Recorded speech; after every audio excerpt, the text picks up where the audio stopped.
네, 공천이 진행이 되면서 무연고 공천 뭐 이런 이야기가 나왔지 않습니까? 거기에 따른 또 다른 장면들이 영상에 이제 잡히고 있는데요. 무연고이다 보니까 지역을 세세하게 모를 수밖에 없는 그런 또 현실이 있습니다. 그러다 보니 이런 일도 있었습니다. 아니지, 그거는 다 이런 거지. 이거 먹을 자격이 없습니다. 아니, 이동. 창 이동. 이거 알고 댕기라고요. 욕 먹는다고 욕 먹어. 알겠습니다. 이제 알려주셔야 돼, 그러니까 알려면 확실하게 이렇게 알고 다녀야 돼. 안 그러면 욕 먹는다고. 길 건너 시작은 몇 동이에요?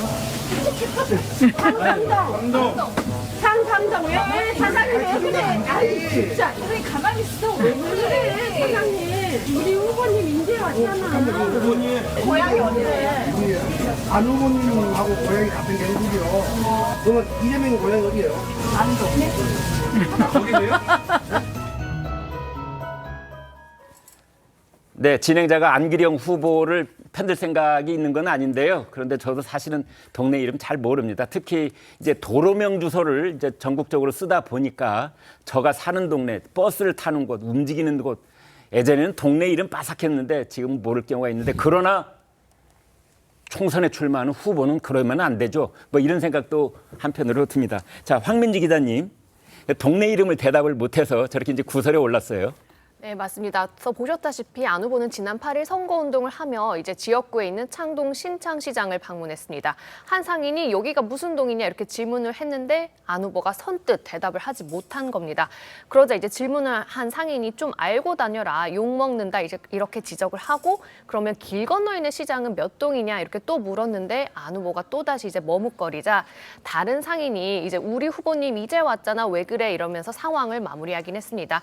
이제 상인이 음식을 권하자 이제 안 후보는 먹을 자격이 없는 것 같다 이렇게 너스레를 떨었는데 안 후보는 도봉구에 연고가 없어 무연고 공천 지적을 받은 바 있었습니다. 네. 자, 이렇게 자기가 출마한 곳에 그러니까 안기령 후보도 사실은 그 지역에 산 적도 없고 그곳에서 뭐 직장 생활을 한 적도 없는데 이제 거기에 선거를 이제 운동을 하다 보면은 동네 이름 모를 수 있는데 그러나 그런 식으로 역성을 들면 안 되겠다는 생각도 듭니다.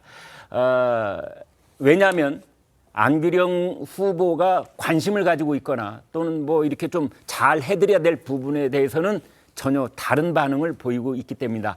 이재명 대표의 고향에 대해서 즉답을 하는 모습이 있다고 하는데 한번 보시죠. 그리고 또 뭐 이상형을 얘기하는 부분도 있습니다. 함께 보시겠습니다. 외모 이상형 이재명 대 문재인 하나 둘 셋 이재명.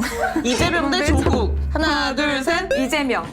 이재명 대 차은우. 하나 둘 셋 이재명. 아, 이건 아니다, 진짜.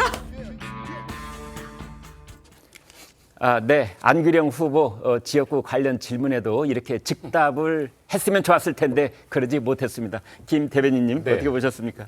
재밌게 봤습니다. 사실 뭐 개인적인 이성에 대한 취향이야 뭐라고 하고 싶지 않은데요. 네. 지금 이제 안기령 후보가 도봉갑에 가서 이 동 이름을 몰랐다 하는 거는 저는 문제 있다라고 봅니다. 네. 그리고 지금 이 지역을 전혀 모르는 후보들이 이렇게 공천될 수 있습니다, 물론. 네. 근데 정말로 이렇게 공천됐을 때 가장 큰 문제가 무엇이냐면요. 네. 공약과 정책에 있습니다. 네. 이 지역을 오래 있으면서 정말로 관심을 갖고 주민들과 소통을 해야죠. 네. 주민들한테 필요한 공약이 무엇이고 정책이 무엇이고 그리고 이것을 해결해 나가는 방법에 대해서 고민할 수 있는데 네. 저렇게 갑자기 지역에 떨어지게 되면요. 시도의원들한테 의지해서 공약을 급조하기 시작합니다. 네. 본인 스스로가 무슨 공약을 만들고 있는지도 모른 채로 공약을 이야기하고 다니게 돼요. 네. 예. 이제 그런 부분은 여야가 다 마찬가지겠죠. 네, 마찬가지입니다. 사실은. 네.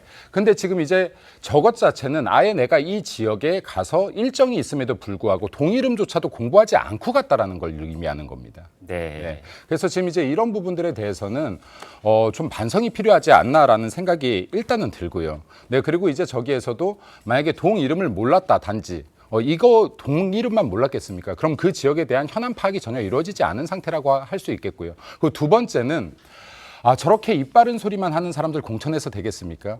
네, 얼마 전에는 뭐 여기 이재명 대표를 조선시대 왕에 비교한 분이 또 공천이 되고 네. 그리고 용비어 참가를 없는 분들만 이렇게 공천이 된다라고 하면은 국민들을 대표하는 22대 국회가 아니라 이재명 대표를 대표하는 22대 국회가 될 수 있다.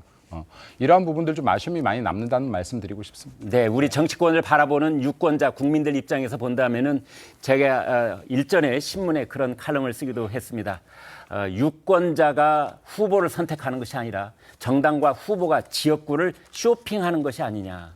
그러니까 어느 날 갑자기 낙하산을 타고 전혀 연고가 없는 곳으로 그냥 떨어져 내려가지고 그때부터 그 지역구를 대상으로 유권자들께 표를 달라 하는 읍소의 장면, 이거 언제까지 우리가 봐야 될지, 풀뿌리 민주주의란 말이 언제 있었냐 싶게 무색한 장면들이 여야 할 것 없이 벌어지고 있는데요. 이런 부분에 대해서 유권자들께서 4월 10일 날 좀 엄히 심판을 해 주셨으면 좋겠습니다.